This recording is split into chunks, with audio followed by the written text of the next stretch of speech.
Bismillahirrahmanirrahim. Yang terhormat dosen pengampu mata kuliah Ekonomi Demografi, dalam hal ini Bapak Abdurrahman SPD MSI. Assalamualaikum warahmatullahi wabarakatuh. Alhamdulillahirabbil alamin. Salatu wassalamu ala asrafil anbiya'i wal mursalin wa ala alihi washabihi ajmain al-mabad. Sebelumnya perkenalkan, nama saya Tamrin, mahasiswa kelas Ekonomi Demografi B angkatan 2019 dengan nomor induk mahasiswa 90300119083. Jadi pada video kali ini saya akan memaparkan jawaban dari pertanyaan mid semester yang diberikan oleh dosen pengampu mata kuliah Ekonomi Demografi. Nah, langsung saja untuk mengefisienkan waktu. Pertanyaan yang pertama yaitu ada 4 tahap transisi demografi. Uraikan tahapan yang dimaksud. Jadi dalam teori transisi demografi yang merupakan teori yang menjabarkan tentang perpindahan kondisi penduduk dari tingkat kelahiran dan kematian tinggi ke tingkat kelahiran dan kematian yang terbilang stasioner atau tetap, itu ada 4 tahapan yang dilalui berdasarkan pengalaman yang pernah terjadi di negara-negara maju di bagian Eropa sana. Nah, tahapan yang pertama yaitu ada tahap high stationary. Pada tahapan high stationary ini, tingkat kematian dan kelahiran terbilang tinggi. Jadi dua-duanya sama-sama tinggi. Faktor kelahiran yang tinggi itu dipengaruhi oleh karena pada saat itu belum adanya teknologi yang digunakan untuk memproduksi bahan makanan, sehingga satu-satunya cara untuk memproduksi adalah dengan mengandalkan tenaga kerja yang banyak. Oleh karena itu hal itu yang membuat masyarakat membuat pilihan untuk meningkatkan tenaga kerja, ya caranya dengan angka kelahiran yang tinggi. Kemudian pada tahapan yang pertama ini angka kematian juga tinggi. Nah, angka kematian ini disebabkan oleh faktor di mana pada saat itu belum terdapatnya teknologi yang dapat digunakan untuk menghambat penyebaran penyakit ataupun wadah penyakit. Kemudian belum tersedianya obat-obatan yang memadai yang mampu membuat orang untuk hidup lebih lama. Kemudian pada saat itu, pada masa 200 tahun yang lalu, itu peperangan cenderung lumrah terjadi di antar negara atau antar kelompok masyarakat.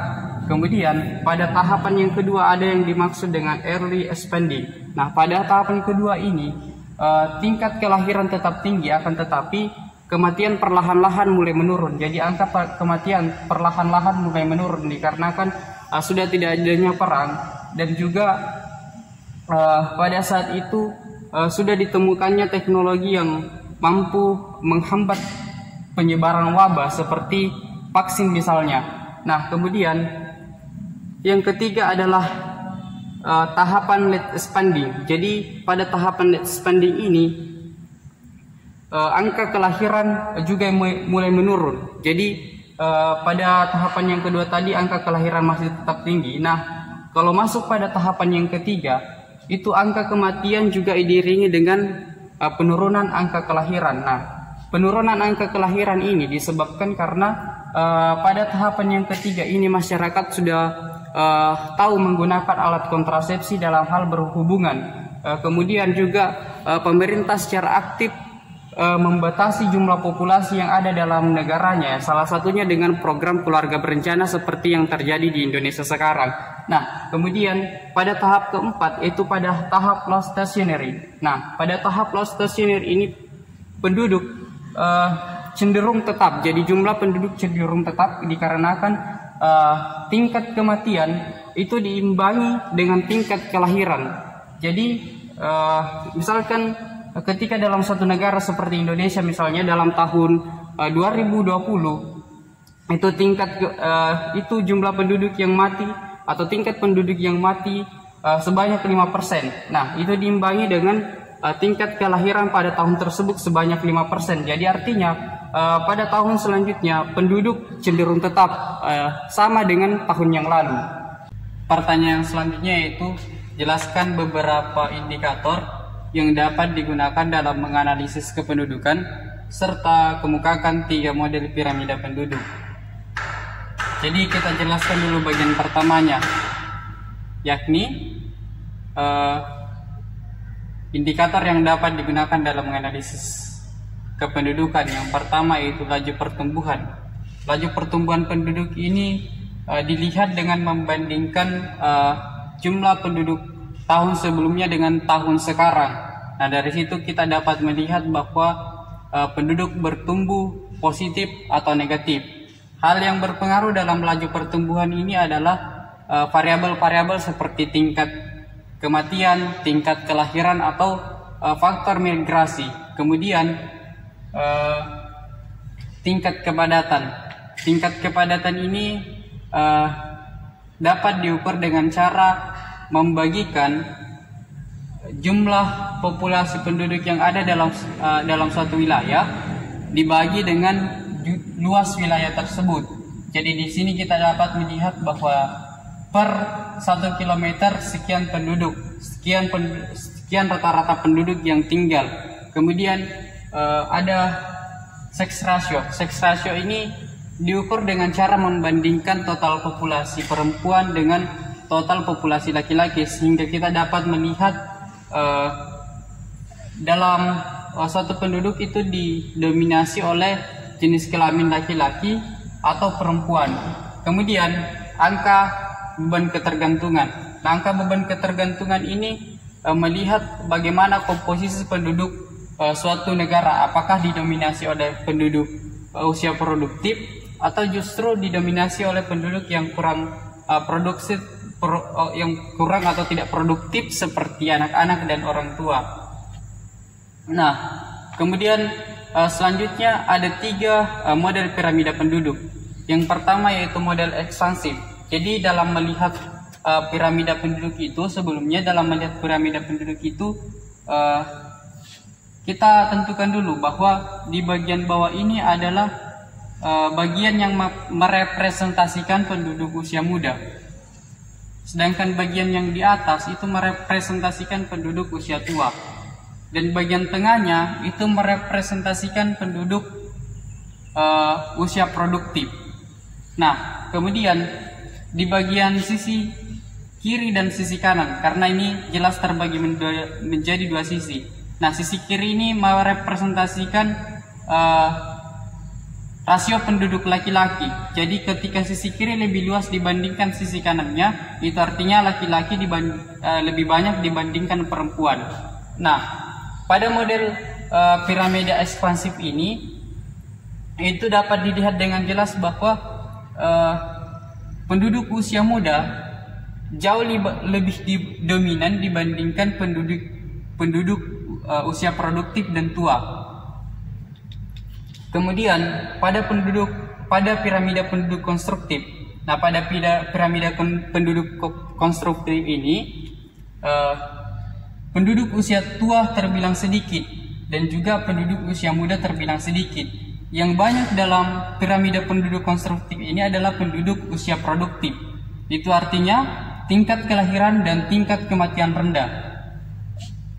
Dan ini juga merepresentasikan bahwa beban ketergantungan usia produktif itu juga terbilang rendah. Kemudian piramida stasioner. Piramida stasioner ini bentuknya seperti segi 4, yang artinya bahwa penduduk usia tua, penduduk usia produktif, dan penduduk usia muda itu terbilang presentasinya hampir sama.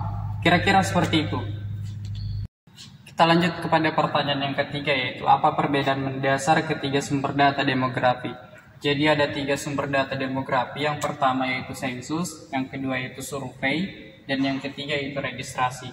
Menurut saya, perbedaan yang mendasar di antara ketiga sumber data demografi ini adalah ada pada metode pengambilan datanya, di mana pada sensus penduduk itu dilakukan dengan cara mencaca semua total populasi penduduk yang ada di dalam wilayah suatu negara.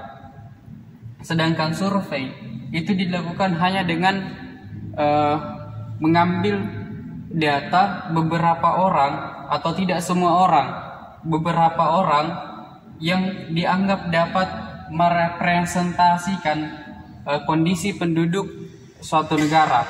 Nah, sedangkan registrasi ini dilakukan dengan cara mengambil data yang merupakan hasil registrasi penduduk setempat terhadap pemerintah setempat. Misalnya ketika terjadi kelahiran misalnya, penduduk akan meregistrasi dengan cara meminta diterbitkan akte kelahiran, atau ketika terjadi kematian misalnya, penduduk akan meregistrasi ke pemerintah setempat dengan cara meminta surat keterangan kematian. Nah, seperti itu kira-kira.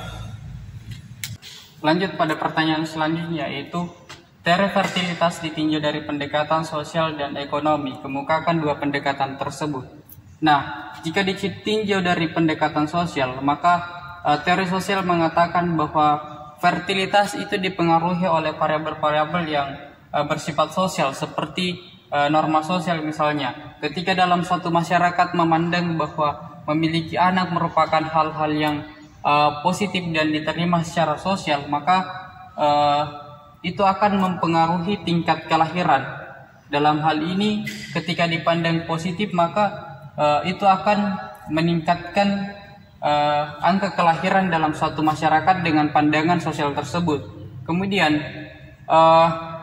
jika ditinjau dari pendekatan ekonomi, ini mengatakan bahwa angka kelahiran itu dipengaruhi oleh faktor-faktor yang sifatnya ekonomi. Misalnya seperti yang terjadi di negara-negara maju, di mana dilihat bahwa transisi demografi itu terjadi karena variabel-variabel yang sifatnya ekonomi. Misalnya ketika seseorang memiliki pendapatan yang tinggi dalam hal bekerja, maka ketika dia memilih untuk menggunakan waktunya merawat anak, itu artinya biaya merawat anak sama dengan gaji yang ia korbankan saat dia bekerja. Jadi ketika dia gunakan waktunya untuk merawat anak, maka dia mengorbankan pendapatannya di kantor. Kira-kira seperti itu. Kita lanjut pada pertanyaan selanjutnya, yaitu tentukan GFR dan ASFR dari data berikut. Nah, untuk bagian pertama kita hitung dulu GFR-nya. Jadi GFR ini didapat dengan cara membagi jumlah kelahiran, yakni 59, dibagi dengan total penduduk wanita. Jadi total penduduk wanita sama dengan 250. Nah, kemudian hasil baginya dikalikan dengan 1000 sebagai konstanta. Hasilnya adalah 236.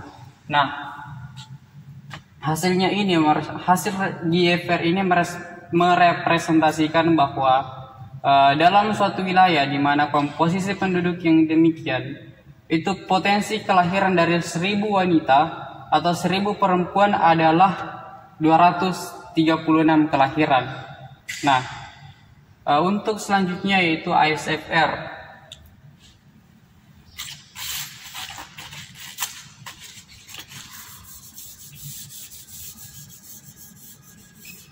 Nah, kalau tadi GFR itu menghitung potensi kelahiran secara langsung dari total penduduk, maka ASFR ini itu menghitung potensi kelahiran dari setiap golongan usia wanita. Misalnya dari usia 15 sampai 19 tahun, di mana pada usia 15 sampai 19 tahun ini terhitung 3 jumlah kelahiran dari total usia penduduk berusia 15 sampai 19 tahun sama dengan 150 jiwa. Nah, cara menghitungnya yakni dengan membagi jumlah kelahiran, yaitu 3, dibagi dengan penduduk wanita usia 15 sampai 19 tahun bagi 150. Kemudian ini dikalikan 1000 sebagai konstanta. Hasilnya adalah 20. Nah, ini merepresentasikan hasil ASFR ini merepresentasikan bahwa pada usia penduduk 15 sampai 19 tahun, pada usia 15 sampai 19 tahun itu dari 1000 penduduk wanita berusia 15 sampai 19 tahun, potensi kelahiran atau potensi jumlah kelahiran sama dengan 20 kelahiran. Kira-kira seperti itu. Begitupun seterusnya, penghitungannya sama. Nah, kita lanjut kepada pertanyaan terakhir, yaitu di dalam analisis mortalitas dikenal istilah standarisasi. Jelaskan yang dimaksud standarisasi dan macam-macamnya. Jadi, standarisasi ukuran kematian adalah upaya yang dilakukan agar dapat melakukan perbandingan angka-angka kematian yang lebih akurat, terutama untuk angka-angka ukuran yang kasar. Jadi, dalam melakukan perbandingan angka-angka kematian yang lebih akurat itu ada syarat yang harus dipenuhi, yakni standarisasi ini. Jadi ada standar yang harus digunakan dalam melakukan perbandingan angka-angka kematian agar dapat lebih akurat. Nah, ini terbagi menjadi dua jenis atau dua macam standarisasi. Yang pertama yakni standarisasi langsung, dan yang kedua adalah standarisasi tidak langsung. Nah, dengan terjawabnya pertanyaan yang keenam ini, yang merupakan pertanyaan nomor terakhir, maka demikianlah video yang dapat saya buat untuk memenuhi tugas mid semester mata kuliah ekonomi demografi. Terima kasih. Assalamualaikum warahmatullahi wabarakatuh.